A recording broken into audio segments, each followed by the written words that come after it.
Hola, buen lunes, ¿cómo están?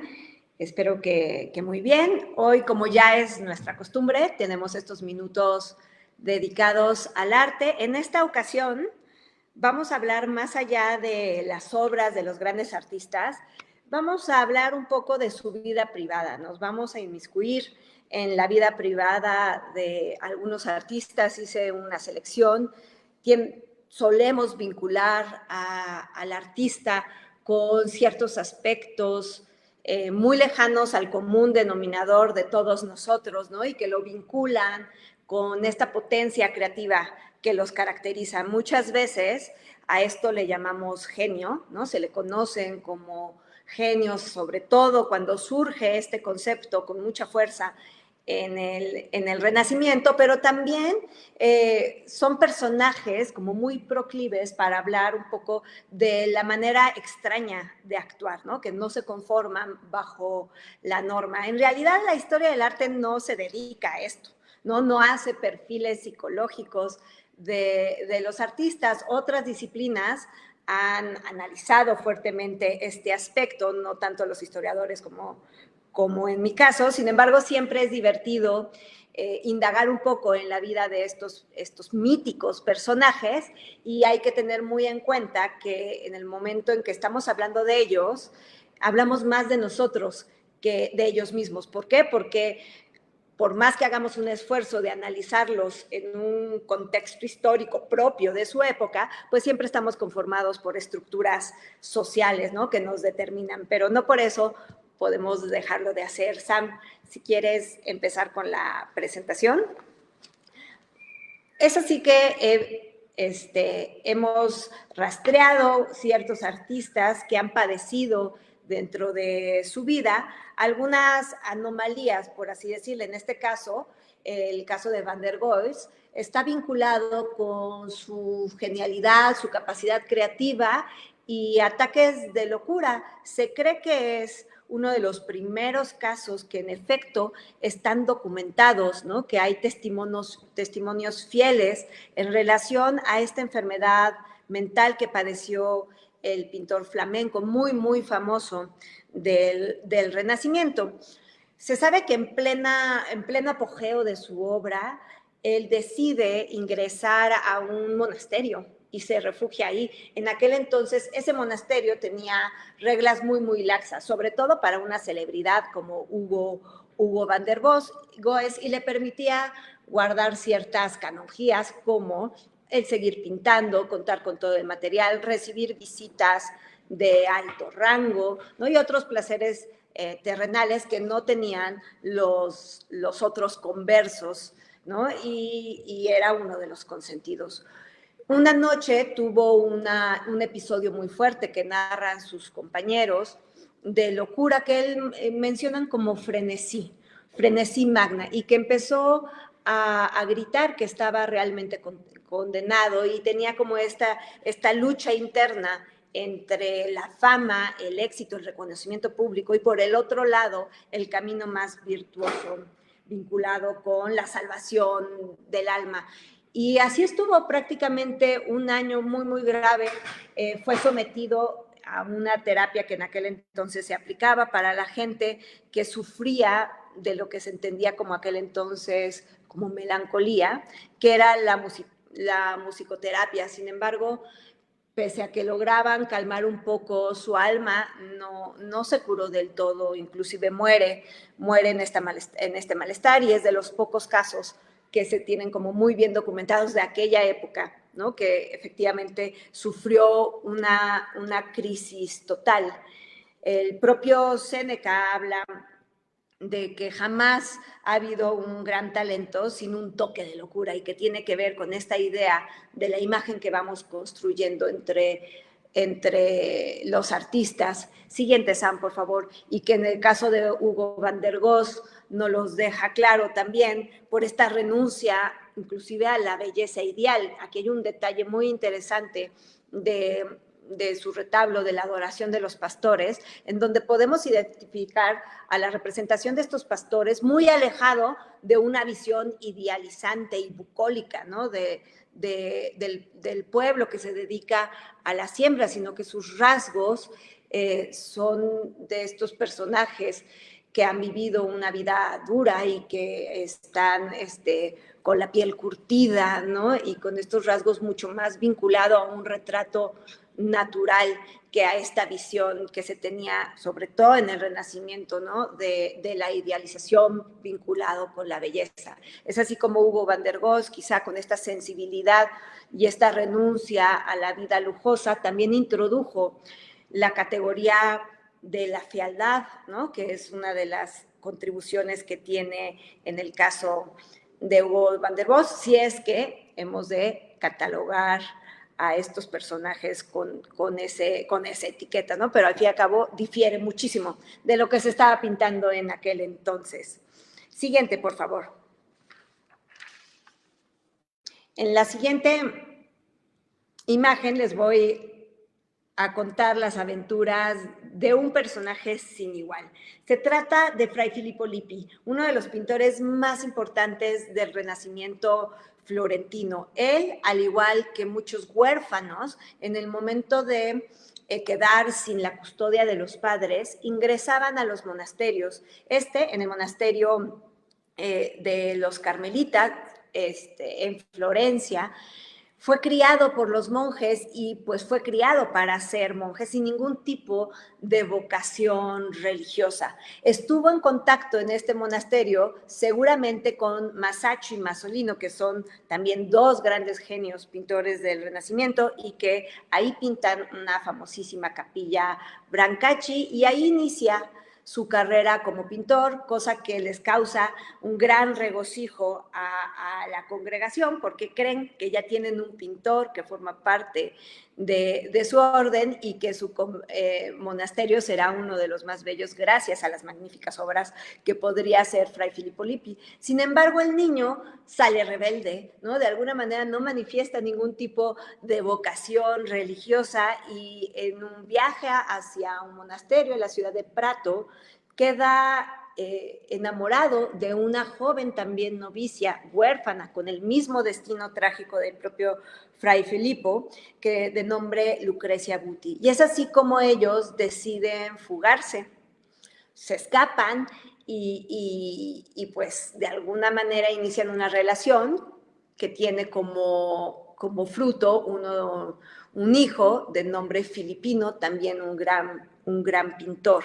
Aquí podríamos pensar que esto nos suena a un escándalo, si bien fue como muy notorio, ¿no? Este acontecimiento era una cuestión cotidiana, debido a que las opciones para los niños huérfanos eran escasas, ¿no? Y entonces la formación religiosa muchas veces se daba sin ningún tipo de motivación personal y este tipo de actitudes tenían. Hay algo que nos puede llamar mucho la atención, que la propia familia Medici decide proteger a Fray Filippo Lippi, inclusive le pone casa, ¿no? A Lucrecia y a él, y todavía más sorprendente es que se le permite conservar el fray, ¿no? Entonces, de alguna manera, aunque ya él no podría nunca aspirar a ser padre, él conserva el fray, firma sus obras como Fray Filippo, y lo que nos llama la atención en esta obra es que mucha gente decía que como alguien tan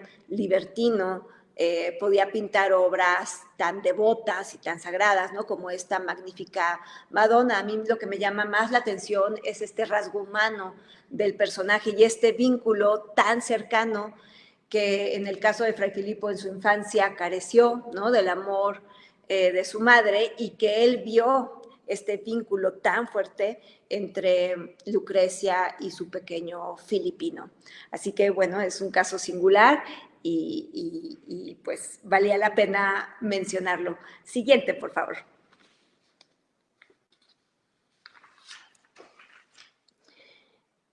En este caso vamos a hablar de otras grandes controversias. Sin duda, Leonardo da Vinci no fue el único de los artistas que se vio inmiscuido en ciertos rumores, escándalos, inclusive procesos legales, en relación a lo que se conoce como el pecado nefando o la sodomía, ¿no? Que en aquel entonces las prácticas homosexuales por ley eran sancionadas, también la iglesia las perseguía, pero en la Florencia humanista había una clara laxitud en relación a estas preferencias, porque inclusive estaban promovidas por el movimiento humanista que decían que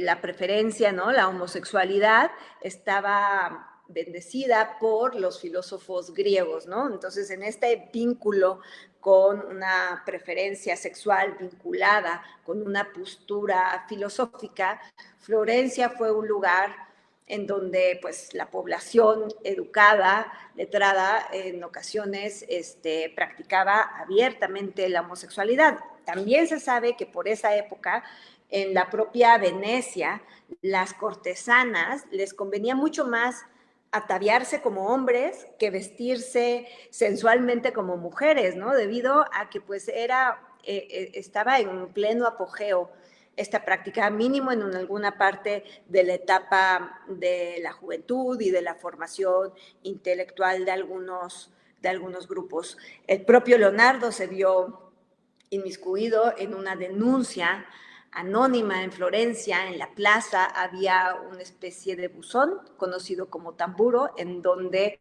se valían de las denuncias anónimas y procedían por completo.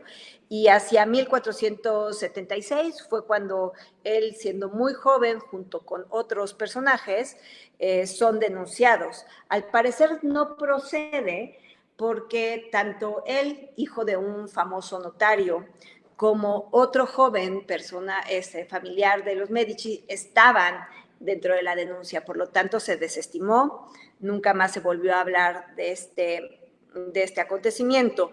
Pero hay un rasgo importante también. Ya siendo adulto, hacia 1490, él acogió en su hogar a un jovencito de nombre Gian Giacomo, que posteriormente apodará como Salai. Salai significa diablillo. Salai ingresa a los 10 años bajo la tutela de Leonardo. En ocasiones, los maestros recibían a jovencitos para su formación como pintores y la mejor manera era una especie de adopción, de tal manera que una vez que adoptabas a estos jovencitos, pues no tendrías que pagarles más que el mantenimiento, como si fueran parte de la familia, y este acuerdo lo hace con su padre. Inmediatamente en que llega bajo la tutela de Leonardo, Salai empieza a darle mucha lata, ¿no? Inclusive el propio Leonardo le llamaba ladrón, mentiroso, terco, glotón, pero no lo regresaba, ¿no? De alguna manera hay un vínculo muy cercano entre el propio Leonardo y Salai que hace que esta relación perdure por más de 26 años. Le acompaña a todos sus viajes y inclusive está incluido de manera muy generosa en el testamento de Leonardo. Deja escrito que le llamaba la atención la belleza de su rostro y su cabello rizado, así que pues de alguna manera no hay una evidencia muy, muy clara, ¿no? En cuanto a una relación homosexual entre Salai y Leonardo, pero todo parece dar a entender que así lo era, ¿no? Debido al mal comportamiento de este joven y la enorme paciencia que le tenía a Leonardo. También hay que saber que el propio Leonardo, por su perfil, su personalidad, tampoco era muy proclive a dejarse llevar por las pasiones, ¿no? Entonces, de alguna manera se pudo haber dado una especie de amor platónico que descansaba mucho más en la belleza física de este jovencillo que en un vínculo cotidiano amoroso. Sin embargo, el pecado nefando estuvo no solo en el caso de Leonardo, el siguiente por favor, sino que también aparece en varios artistas del Renacimiento, en este caso, en el caso de Benvenuto Cellini, también estuvo acusado de sodomía, pero aquí lo que es más interesante es que se trata de un artista pendenciero, un artista que se convirtió en asesino, le quitó la vida a su rival en Roma por celos, era un personaje singular, iracundo, que inclusive él escribe en una de sus autobiografías: no hay nada como la cárcel, a mi parecer, para conocer la diferencia entre la gracia de Dios y la del género humano. Y él eso lo supo bastante bien Benvenuto Cellini, quien pasó varios años en la cárcel. Una estancia la pasó injustamente, fue confundido con otro criminal, pero al fin y al cabo pagó las culpas de este. Hacia 1537 le acusan de cometer sodomía y lo condenan 4 años de cárcel. El propio duque Cosimo I interviene para que esto no se lleve a cabo y cumpla más bien un arresto domiciliario. Él es un personaje magnífico porque tiene esa conciencia del genio creador, aquel que se le permite absolutamente todo, ¿no? Hasta quitarle la vida a alguien, y siempre vivirá bajo la protección de los grandes y de los poderosos. Inclusive se irá hacia la corte francesa y trabajará para Francisco I, como podemos ver en este hermoso trabajo de orfebrería, que se trata de un salero manufacturado con los materiales más suntuosos como el oro, ¿no? Con estos personajes míticos, la madre tierra en compañía de Neptuno, rodeados de la abundancia, ¿no? Y que está al fin y al cabo destinado para condimentar el alimento con sal y con pimienta. Él escribe sus autobiografías. Sabemos que padecía de fiebres delirantes, posiblemente causadas por el paludismo, y eso hace que dentro de su narrativa vuele mucho su imaginación, ¿no? Inclusive plantea la posibilidad de recibir a los guardias con cañonazos en un castillo, y es un testimonio fantástico de este personaje, que sin duda era un bribón. Siguiente, por favor.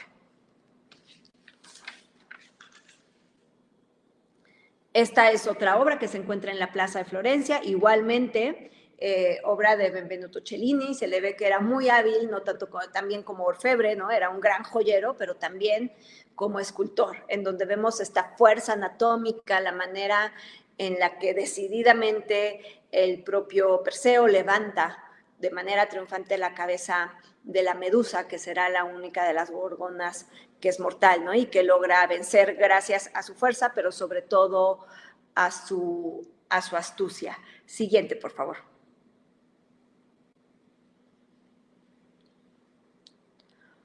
El personaje del que voy a hablar, quizá pocos lo conocemos, porque como pintor no trascendió, aunque en realidad tuvo grandes contribuciones a la pintura. Fue de los primeros, Agostino Tassi, fue un pionero del paisaje al aire libre. Esto implicaba mover su taller al exterior, tomar bocetos, pero también tratar de captar la calidad de la luz, y eso cambió radicalmente la forma de pintar del Renacimiento, que toda la pintura se llevaba a cabo dentro de los talleres, al Barroco, en donde el género paisajístico se independiza, y de tal manera que el pintor sale al exterior. Y Agostino Tassi fue uno de ellos, pero su nombre pasó a la historia debido a un acontecimiento realmente despreciable. Fue acusado de violar a la joven Artemisia, que era su alumna e hija de uno de sus buenos amigos, Horacio Gentileschi. Todo surge en el momento en que Artemisia, siendo muy joven, alrededor de 15 años, le confiesa a su padre que Agostino la ha violado y que le había prometido matrimonio, pero al pasar el tiempo y no cumplírselo, pues ella ya estaba preocupada. Esto es muy importante para hablar un poco del contexto histórico de aquel entonces. El terrible acontecimiento, la gran falta de Agostino Tassi en aquel entonces no era tanto haber abusado de la pobre Artemisia, sino de no cumplirla, ¿no? Y no rodearla nuevamente de virtud a través del matrimonio, que hoy resulta algo realmente trágico, ¿no? Y que en aquel entonces efectivamente Agostino Tassi no podría cumplirle porque estaba casado, ¿no? Y no podría volverse a casar. Entonces, en la negativa, Horacio, el padre, para tratar de salvar o vengar la virtud, o más bien vengarse de Agostino, lo demanda e inicia uno de los juicios más sonados de aquel entonces en Roma. Duró varios meses en donde la pobre Artemisia fue sometida a fuertes interrogatorios, inclusive en uno de ellos se le sometió a tortura, se le metió al parecer la mano en un torno andando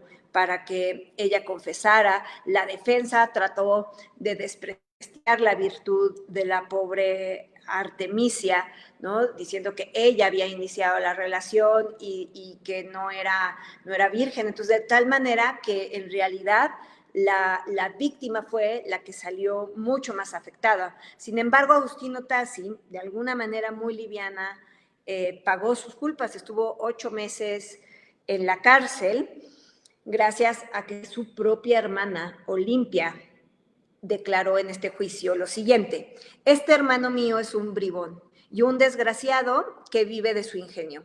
Jamás quiso comportarse bien desde su niñez y por tanto marchó de Roma a Livorno, donde existen cargos contra él por sus picardías que perpetró. De alguna manera él tiene un largo historial, ¿no?, de malos comportamientos, pero esto, una vez que sale de cárcel, parece que a nadie le importó. Inclusive vive su mejor momento, su apogeo como artista, tanto que trabaja para las familias más importantes de Roma, como los Panfili, que posteriormente Inocencio X, que pertenece a esta familia, pues será nombrado papa, y que inclusive él dice que Agustino Tassi es el único artista que no le había engañado, porque siempre que había tenido tratos con artistas que de alguna manera se les entendía como personas no fiables, el trato mismo les daba a entender que posiblemente esos artistas eran honorables, ¿no?, honestos y nobles, y que en el caso de Agustino Tassi, al saber lo malo y comportarse mal, él sentía que era mucho más honesto y que prefería ya trabajar con un personaje que se le sabía malo, como fue el propio Agostino. Siguiente, por favor. La que sí, sin duda, fue la más afectada de este terrible escándalo no fue tanto Horacio, su padre, que inclusive se sabe que al final de la vida vuelven a entablar una buena amistad Agustino Tassi con Horacio, el padre de Artemisia, pero Artemisia fue marcada fuertemente. Una vez que fue expuesto este caso en un juicio, pues se le quedó le bloquearon la oportunidad de llevar una vida normal, ¿no?, como mujer.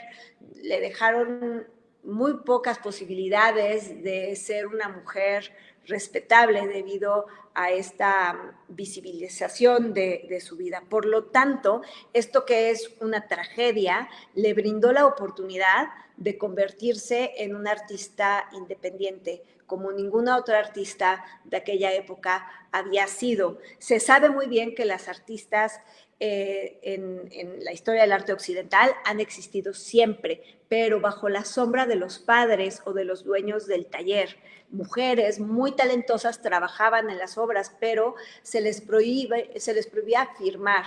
También se les prohibía vender su obra y recibir dinero, que era considerado indigno. Otra característica importante que bloqueaba la carrera de las mujeres en aquel entonces es que se les imposibilitaba acceder al desnudo masculino. Ellos, por restricción papal, las mujeres no podían representar el cuerpo masculino, y como lo hemos visto en sesiones pasadas, pues era uno de los temas más importantes dentro de la historia del arte. Entonces, un caso atípico será Artemisia, que, libre de cualquier virtud que debería tener cualquier mujer de aquella época, se puede dedicar con plena autonomía a su oficio, y lo hace magistralmente. Aquí vemos magnífica obra de Judith y Holofernes, que muchas veces se ha entendido como este coraje que tiene la propia Artemisia de haber sufrido el abuso de Agustino. Inclusive se identifica que el rostro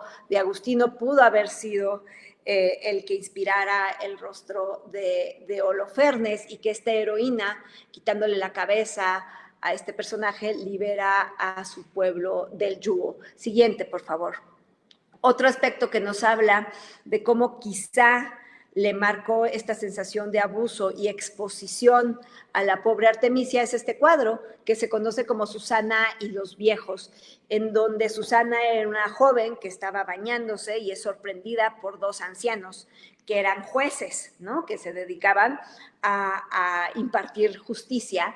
Y en ese momento los dos jueces le proponen a la pobre Susana que ceda ante sus deseos carnales a condición de que ellos guarden silencio. En caso de que los rechace, ellos irán y difundirán, se valdrán de la difamación y le dirán a todos que ella mantuvo relaciones sexuales. Susana decide rechazar esta terrible propuesta de los viejos y se aventura a lo que prácticamente le esperaba, que era un juicio en donde iba a ser encontrada culpable y iba a morir lapidada. Gracias a la ayuda del joven Daniel, esta es una historia bíblica, que intercede por ella y que deja en evidencia que los viejos están mintiendo, se salva, ¿no? Entonces es nuevamente esta visión de un cuerpo femenino que está siendo observado por la mirada masculina con deseo y que ella los rechaza y que prefiere la exposición, prefiere la difamación pública que en realidad ceder a los intereses. Siguiente, por favor.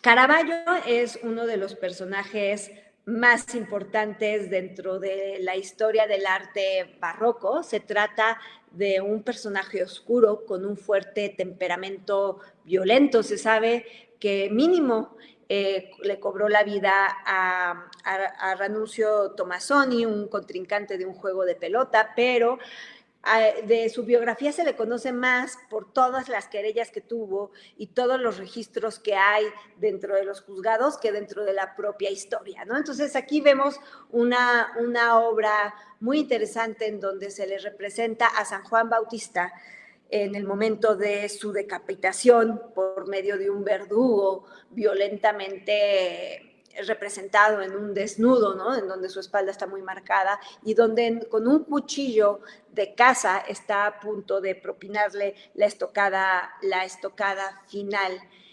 Siguiente, por favor, Sam. Él lo hace una vez que tiene que huir de Nápoles, tiene que huir de Roma, se refugia en Nápoles, después se va a Malta huyendo de esta pena de muerte que se le ha impuesto por haberle quitado la vida a su contrincante. Y lo que es realmente sorprendente es que del cuello del propio santo emana, parece un manantial de sangre, y con esta sangre queda la firma de Caravaggio, que de nombre pila se llama Michelangelo, ¿no? Y firma con la propia sangre de San Juan Bautista, sabiendo que su cabeza tiene precio y que debido a esto se le ha condenado a una vida errante. Siguiente, por favor. En el caso de Caravaggio es constante la representación de él mismo en los papeles más despreciables de las historias que narra. En este caso, él se representa como la cabeza decapitada de Goliat, sabiendo muy bien que su cabeza tiene precio y que él es un criminal. Esta obra la hace hacia 1609, 1610, justo al fin de su trágica vida, una vez que después de huir se entera que quizá ha gozado del perdón papal y que puede retornar a Roma. Él decide emprender el viaje y pues digamos que sarcásticamente en el momento en que el navío descansa en Puerto Hércole y él baja para tomar algunos alimentos, es confundido con otro criminal y lo llevan a la cárcel. Y en lo que él aclara su verdadera identidad, el navío zarpa hacia Roma con todas sus posesiones. Así que se cree que vagabundea con fuertes fiebres por las playas de Puerto Hércole hasta que posiblemente muere, ¿no? No hay un registro como muy certero, no hay una identificación del cuerpo, pero definitivamente no se vuelve a saber nada de este personaje, que no tendría por qué haber huido cuando ya había recibido aparentemente el perdón papal. Siguiente, por favor. Otro personaje que dio mucho que hablar en aquel entonces sería Gian Lorenzo Bernini, que podemos pensar que es esta imagen del artista cortesano, multifacético, exquisito, de apariencia atractiva, pero que en algún momento de su vida se dejó descontrolar y se dejó llevar por las pasiones. Siguiente, Sam. En este caso podemos ver a este maravilloso busto de Constanza. Constanza era la esposa de uno de sus discípulos y que se había convertido en su amante, tanto que le hace este busto que es realmente íntimo, se le representa en camisón, con el escote ladeado, de melena despeinada y con la boca entreabierta, ¿no? Que habla de este vínculo cercano y de la pasión que siente el propio Bernini por la Efigiada. Sin embargo, en algún momento se dice que él nota que la propia Constanza también tenía mucha confianza con el hermano de Gian Lorenzo, que trabajaba en su taller, ya que Lorenzo Bernini era el artista más famoso de aquel entonces y que trabajaba para la voluntad del Papa, Barberini, y se da cuenta que quizá Constanza está coqueteando con su hermano y su hermano le corresponde, así que finge un viaje y se esconde y sorprende a su hermano con Constanza. Y eso despierta una ira inconmensurable, ¿no? Que nunca más se va a volver a ver dentro de la historia, la biografía de este gran maestro. Pero prácticamente al hermano le muele a palos a punto de matarlo. Y lo que es terrible es que en el caso de Constanza contrata a un sicario para que vaya a su casa y le desfigure el rostro.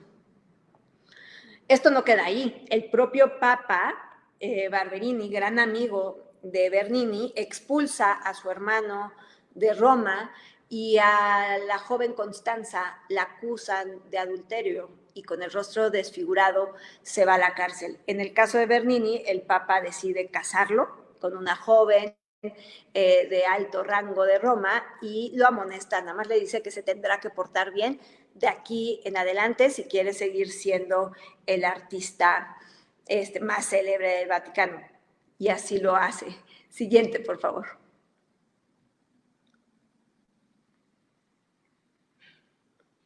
Su gran enemigo será Borromini. En Roma se da un duelo entre dos titanes, entre Bernini y Borromini, y las iglesias son el testimonio de esta gran pugna entre dos genios, pero muy diferente a Bernini. En el caso de Borromini, él es un estoico y en el momento en que decide que ya no puede vivir de manera digna, ya no puede trabajar como rendir como antes, está limitado, él decide como buen estoico suicidarse. Y es así como corresponde a esta idea del artista suicida, ¿no? Y se tira sobre una espada, que es a la usanza estoica. Para su desgracia, sobrevive un día más.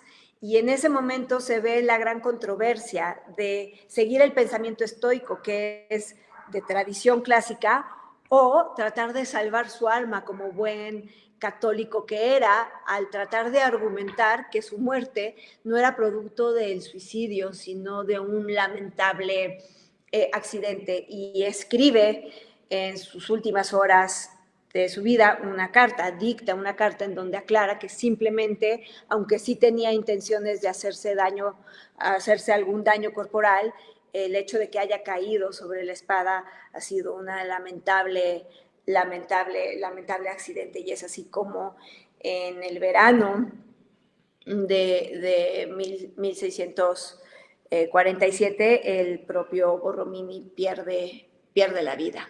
Siguiente, por favor. Aquí vemos esta gran obra de Borromini, ¿no? Y de este pensamiento estoico que hace que su obra sea una de las obras más complejas en términos austeros, ¿no? Tiene una simplicidad compleja, una manera de manejar la geometría y la matemática que hace que cualquiera que esté expuesta a su arquitectura se contacte más con un estado de profunda reflexión. Siguiente, por favor. Y ya por último, nuestro último artista es un héroe romántico. Se trata de Jericó. Aquí vemos esta soberbia obra que se conoce como El naufragio de las medusas, que narra un acontecimiento histórico y que Jericó, siempre comprometido con las causas de los más marginados, decide denunciar fuertemente cómo, debido a la negligencia humana, 149 personas quedaron a la deriva gracias a que no había suficientes barcos salvavidas en el navío, y es así como se ven en una aventura trágica, ¿no? Sueltos en esta balsa, dispersos durante muchos días, en donde se da violencia, asesinatos, inclusive canibalismo, hasta que son rescatados. En el caso de Jericó, esto lo toma demasiado en serio y su obra absorbe cualquier momento que le dedica a su vida, y se sabe perfectamente que para representar fielmente los cuerpos putrefactos recurre a